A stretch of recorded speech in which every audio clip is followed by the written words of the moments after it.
எனவே தர்மேந்திர பிரதான் பதவி விலகியிருந்தாலும் சிஜேபி மற்றும் மாணவர்கள் முன்வைத்த கோரிக்கைகளுக்கு வளைந்து கொடுத்து விட்டது பாஜக அரசு, பணிந்து விட்டது பாஜக அரசு என்கிற நிலை ஏற்பட்டு இருந்தாலும், இந்த போராட்டம் வெற்றி பெற்றுவிட்டது என்று நாடே கொண்டாடி கொண்டிருந்தாலும் நமக்கு மட்டும் ஒரு நெருடல். நான் சிபிஐ கட்சி அலுவலகம் பாலன் இல்லத்தில் நடைபெற்ற அந்த ஆர்ப்பாட்டத்தில் பேசும்போது நான் சொன்னேன், நான் சொல்லி பேசி மேடை விட்டு இறங்கிய அரை மணி நேரத்தில் தர்மேந்திர பிரதான் பதவி விலகல் என்று தகவல் வந்தது. நான் சொன்னேன், தர்மேந்திர பிரதான் பதவி விலகுவதற்கு வாய்ப்பு இருக்கிறது, பதவி விலகி விடுவார். ஆனாலும் நீட் தேர்வு தொடருமே, இதுதான் என்னுடைய கவலை. நீட் தேர்வுக்கு எதிராக இந்த போராட்டம் இன்னும் கூடுதலாக வலிமையோடு பரிணாமம் பெற வேண்டும், இதுதான் என்னுடைய வேட்கை என்று சொன்னேன். தர்மேந்திர பிரதான் என்ற ஒரு தனிநபர் பதவி விலகுவதனால் நீட் தேர்வில் நடந்த குளறுபடிகளை சீர் செய்ய முடியும் என்கிற ஒரு நம்பிக்கையை அது தந்திருக்கிறதே தவிர நீட் தேர்வை முற்றாக கைவிட வேண்டும் என்கிற கோரிக்கையாக அது பரிணமிக்கவில்லையே. இதுதான் நான் அந்த கூட்டத்திலே வைத்த கருத்து. ஆகவே எனக்கு தோன்றியது, நாம் தமிழ்நாடு முழுவதும் ஆர்ப்பாட்டங்களை நடத்தாவிட்டாலும் திட்டமிட்டவாறு சென்னையிலே ஒரு இடத்திலாவது நீட் தேர்வை முழுமையாக ரத்து செய் என்ற ஒற்றை கோரிக்கையை வைத்து ஆர்ப்பாட்டம் நடத்துவோம் என்றுதான் இங்கே கூடியிருக்கிறோம். ஆகவே தர்மேந்திர பிரதான் பதவி விலகிய பிறகு ஏன் சிறுத்தைகள் ஆர்ப்பாட்டம் நடத்துகிறது என்று சொன்னால், இந்தியாவெங்கும் இருக்கிற ஜனநாயக சக்திகளுக்கு இந்த கோரிக்கையை வலியுறுத்த வேண்டும் என்பதற்காகத்தான். இரண்டாவது கோரிக்கை, தமிழ்நாடு அரசு புதிதாக ஆட்சி பொறுப்பேற்றிருக்கிற தாவேக அரசு கடந்த காலத்தில் நீட் தேர்வு வேண்டாம் என்று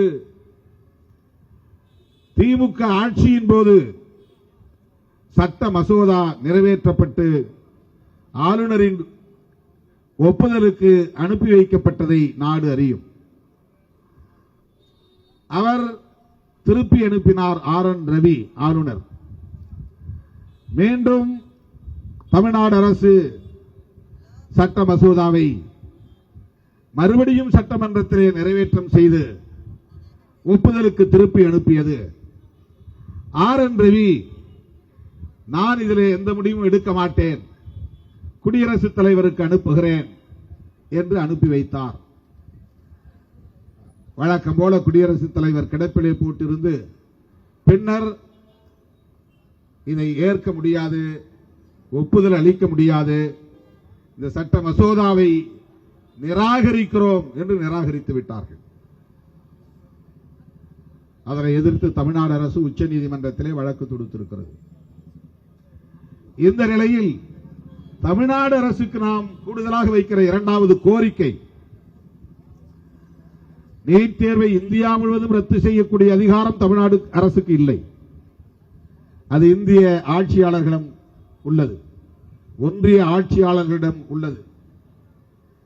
ஆகவே அந்த அரசுக்கு நாம் வைக்கிற கோரிக்கை ஒற்றை கோரிக்கை, இந்தியா முழுவதும் நீட் தேர்வு கூடாது என்பதுதான்.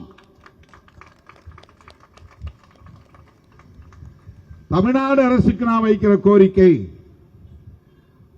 இந்திய ஒன்றிய அரசு எப்போது இந்த கோரிக்கையை ஏற்கப் போகிறது என்று நமக்கு தெரியாது, ஏற்கவும் வாய்ப்பில்லை என்கிற நிலையில் தமிழ்நாட்டுக்கு நீட் விலக்கு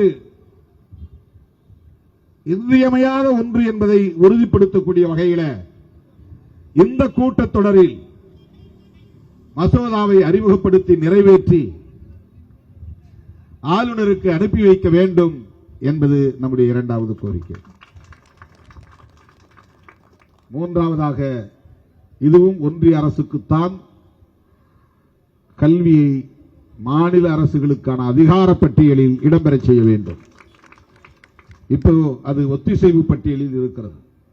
மாநில அரசும் ஒன்றிய அரசும் இணைந்து சேர்ந்து கலந்து பேசி ஒரு முடிவுக்கு வர வேண்டும் என்கிற பட்டியலுக்கு பெயர் கன்கரண்ட் லிஸ்ட். மத்திய அரசே முடிவெடுத்துக் கொள்ளலாம் என்கிற அதிகார பட்டியல் தனி. மாநில அரசு மட்டுமே முடிவெடுத்துக் கொள்ளலாம் என்பதற்கான அதிகார பட்டியல் தனி. அது சென்டர் லிஸ்ட், ஒன்றிய அரசுக்கான பட்டியல். இது ஸ்டேட் லிஸ்ட், மாநில அரசுக்கான பட்டியல். மாநில அரசும் ஒன்றிய அரசும் சேர்ந்து பேசி ஒரு சட்ட மசோதாவை அல்லது அரசு கொள்கையை வரையறை செய்ய வேண்டுமானால் அது எந்தெந்த துறைகளில் அப்படி அதிகாரத்தை இரு அரசுகளும் கையாள வேண்டும் என்பதற்கான ஒரு பட்டியல் இருக்கிறது. அதை ஆங்கிலத்திலே கன்கரண்ட் லிஸ்ட் என்று சொல்கிறார். கன்கரன்ஸ் என்றால் ஒத்திசைவு, ரெண்டு பேரும் ஒத்து இசைவு அளிப்பது. ஆகவே மிசா காலத்தில் இந்திரா காந்தி அம்மையார் நெருக்கடி நிலை பிரகடனம் செய்த காலத்தில் சில துறைகளை அவர் மாநில அரசு அதிகார பட்டியலில் இருந்து எடுத்து, கல்வி ஏற்கனவே ஸ்டேட் லிஸ்டில் இருந்தது, அதை எடுத்து கன்கரண்ட் லிஸ்டிலே இணைத்து விட்டார். பிறகு சில துறைகளை மீண்டும் மாநில பட்டியலுக்கு கொண்டு வந்து விட்டார்கள். ஆனால் கல்வி மட்டும் இன்னும் கன்கரண்ட் லிஸ்டிலேயே இருக்கிறது. அதனால்தான் மாநில அரசுகளின் ஆலோசனையை கேட்காமல், இசைவை பெறாமல் இந்திய ஒன்றிய அரசே நீட் தேர்வை அறிமுகப்படுத்தியிருக்கிறது.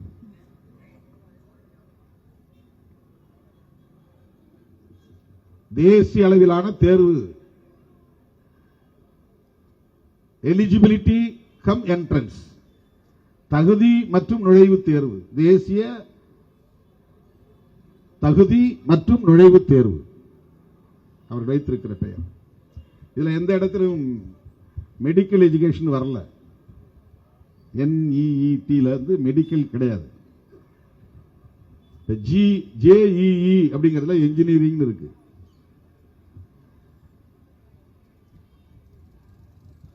ஆனால் மருத்துவ கல்விக்கான தேர்வு என்று அறிவித்து இந்த தேர்வை நடத்துவதற்கென்று ஒரு ஏஜென்சியை உருவாக்கி இருக்கிறார்கள். நேஷனல் டெஸ்டிங் ஏஜென்சி, தேசிய தேர்வு முகாமை.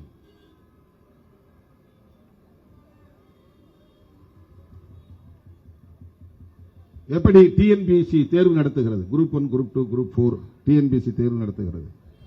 UPSC அது ஒரு தேர்வு முகமை, union public service commission. RRB railway recruitment board தேர்வு நடத்துவதற்கென்று சில நிறுவனங்களை அரசே உருவாக்கி அந்த பொறுப்பை அவரிடத்தில் ஒப்படைத்து விடுவார்கள். கேள்வியை தயாரிப்பது, தேர்வை தேசிய அளவில் நடத்துவதற்கான ஏற்பாடுகளை செய்வது, அதற்கான அதிகாரம் முழுமையாக அவர்களுக்கு ஒப்படைக்கப்படுகிறது. ஆகவே இந்த ஆர்ப்பாட்டத்தின் மூலம் நாம் வைக்கிற கூடுதல் கோரிக்கை NTA என்பதையே கலைக்க வேண்டும் என்பதுதான். மாநில பட்டியலில் கல்வியை இணைக்க வேண்டும், தேசிய தேர்வு முகமையை கலைக்க வேண்டும் என்பதாகும். தோழர்களே, நாம் ஏன் நீட் தேர்வை அறிவித்த நாளிலிருந்து எதிர்க்கிறோம்? இதில் என்ன ஒரு கசப்பான உண்மை என்றால், நாம் இந்தியா கூட்டணியில் இடம்பெற்றிருக்கிறோம். அந்த கூட்டணியில் தலைமை வகிக்கும் இடத்தில் இருப்பது இந்திய தேசிய காங்கிரஸ். அந்த இந்திய தேசிய காங்கிரஸ் ஆட்சியில் இருந்த போது அறிமுகப்படுத்தப்பட்ட தேர்வுதான் நீட். எனவே இந்திய தேசிய காங்கிரஸ் நீட் தேர்வை ரத்து செய் என்று சொல்லாது. ஆனால் அந்த கூட்டணியில் இருக்கிற விடுதலை சிறுத்தைகள் கட்சி நீட் தேர்வை ரத்து செய் என்று சொல்லுகிறது.